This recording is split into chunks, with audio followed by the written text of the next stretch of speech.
Hey, it's Matt from Black Coal Woodworking. Thanks for joining me today as I turn this spalted poplar log into a beautiful bowl. First step for me is to make this thing round. I'm using a 1/2-inch spindle gouge to do this. I would normally try and take the bark off the log before turning it on the lathe, but this bark was tight, so it worked out quite well to do it like this.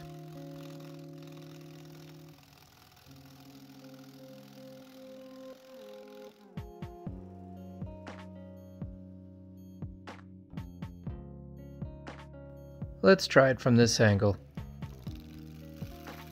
I'm using the top left wing of the tool to help cut the wood. This wood is really soft, so it cuts really easily. Normally I'd like to see if I get more shavings out of it, but I don't think that's possible yet.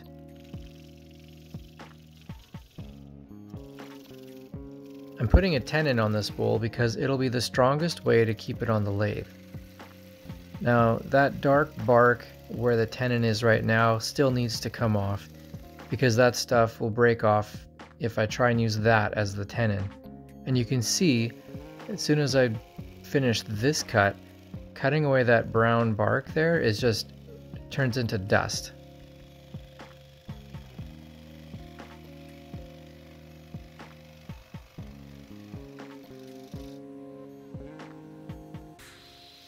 Don't ask me how I know that stuff makes a bad tenon. Because yeah, I did try to use that for a tenon once. Not so good.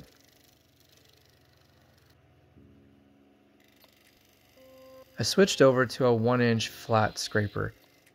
And I'm using this to smooth out the outside of the bowl and to help shape it in the final little bits that I need to shape.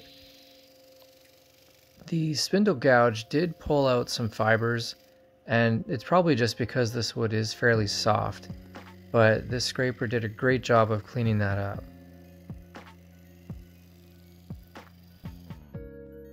This is that moment for me where I get to see what this looks like before I put finish on, and I think that's going to be beautiful. The finish is only going to make it more bold and make the whole look of this bowl pop. I did sand the bowl after using that flat scraper. I just don't show sanding because that's not the most interesting thing for me. This is a mixture of beeswax and walnut oil. I love how rich the colors become.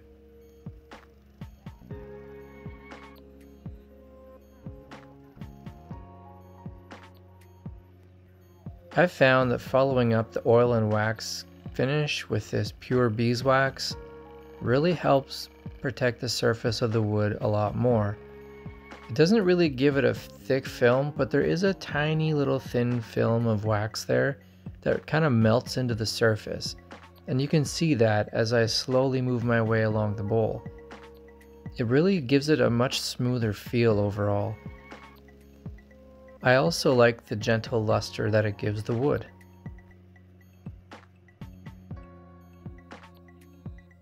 And that's what I'm looking for. Man, I love that. All those lines, just amazing. That's how God made a tree. On to the inside, I'm using a 1/2-inch bowl gouge. First thing here I needed to take care of was the rim.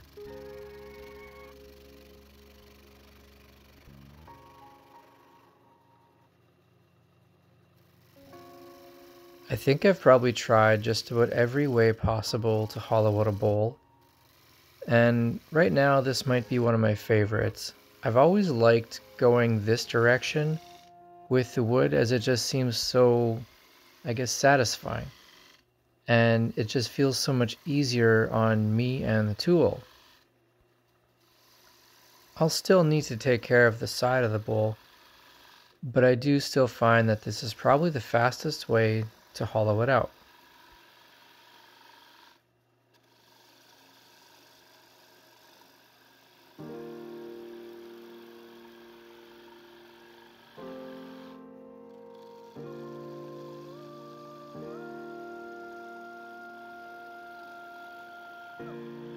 The closer I get to the center, the slower the bowl spins, so I can't quite go as fast.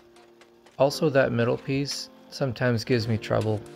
If I push too hard, it does make the bowl jump, and I could risk actually popping this guy off the lathe. So you gotta be really careful with that part of it.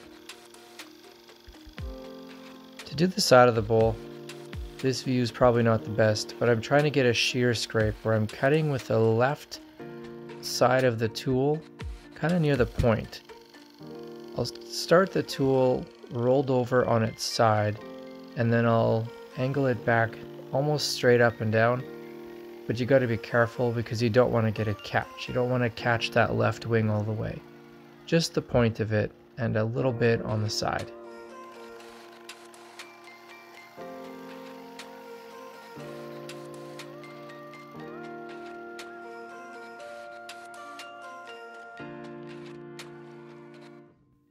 After confirming the thickness I want with my caliper, I'll grab my same beeswax and walnut oil mixture and start to finish the inside. This process is exactly the same as the outside. I did sand up to 220 before finishing the inside or the outside of the bowl.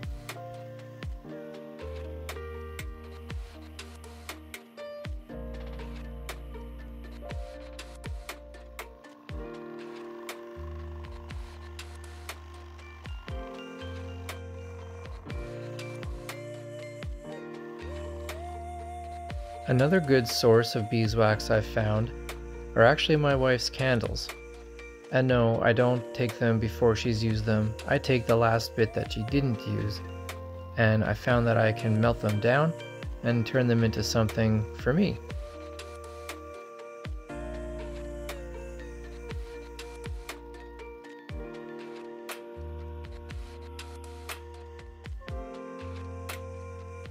I really like how this inside turned out.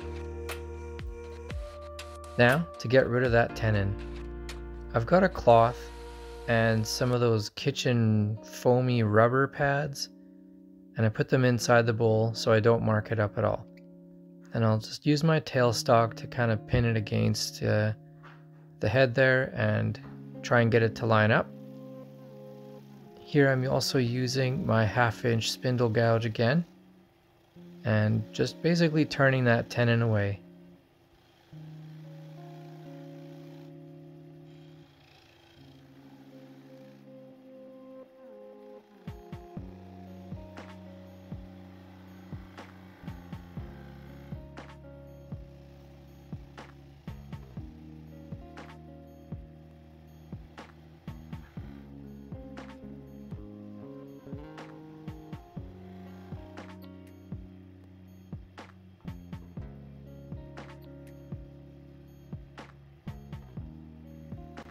Here I switched to a much smaller spindle gouge. I actually don't know what size it is, but it's almost a glorified toothpick, but it works really well in situations like this, where you just don't have a lot of space.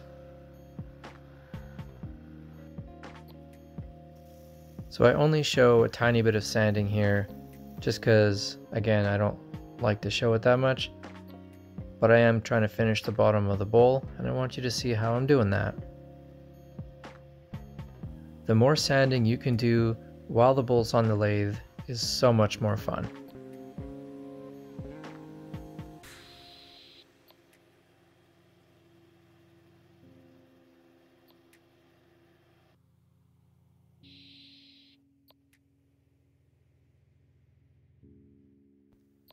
To get rid of that nub, I really just needed to push gently with the chisel.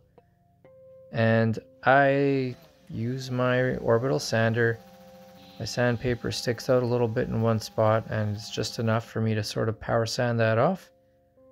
Finish it off with a tiny bit of hand sanding, and then back to the oil and wax. And then we are done.